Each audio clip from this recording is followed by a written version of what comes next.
Hello, Broadmoor. This is Adam, and I'm here to tell you a little bit about what worship is going to look like on Sunday morning.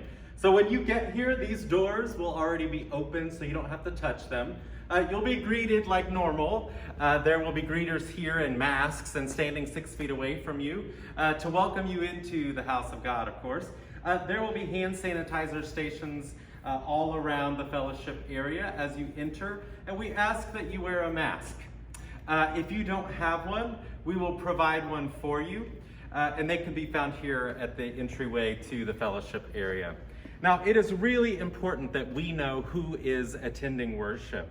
And to make that happen, we normally pass out a Connect card. Well, we can't do that because of passing of germs and whatnot. So you'll see these QR codes around the church, and we would ask that you just use your phone.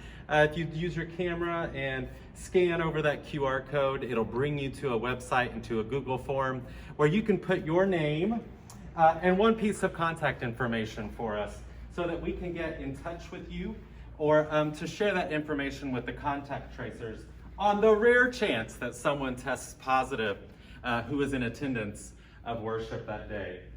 You'll notice that I'm down here at the Uri Drive end of our fellowship area. And so we're recommending that you come down to the far ramp because there will be a line, at least we hope there's a line coming to worship, on Sunday mornings. And of course, while you're in that line, we would ask that you keep adequate distance between yourself. And so we would ask that you come all the way down here to this far ramp and line up to come into worship. If you are handicapped or need special help or attention, we would ask that you take this first ramp, of course.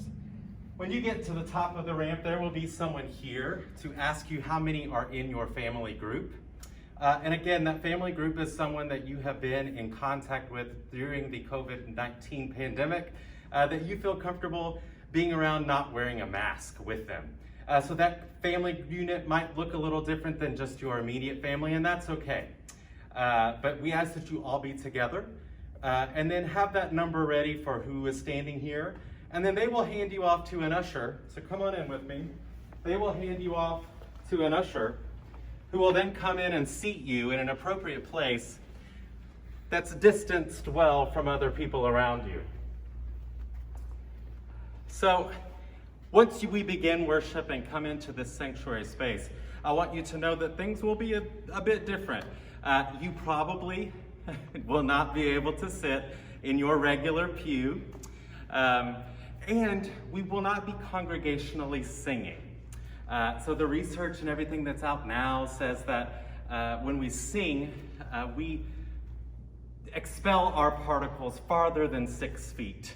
And so in trying not to do any harm to anyone, we are asking that you keep your mask on and not to be singing. That doesn't mean that there won't be any music, right? So there will be music provided from those on the chancel area. It is our prayer that during this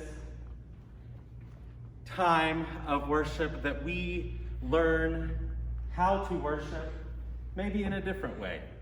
A worship that is still meaningful, a worship that still adequately expresses our praise and our love for God, that doesn't include congregational singing, that doesn't include a passing of the plate, that doesn't include normal communion. I truly believe that that worship can still be just as heartfelt and authentic.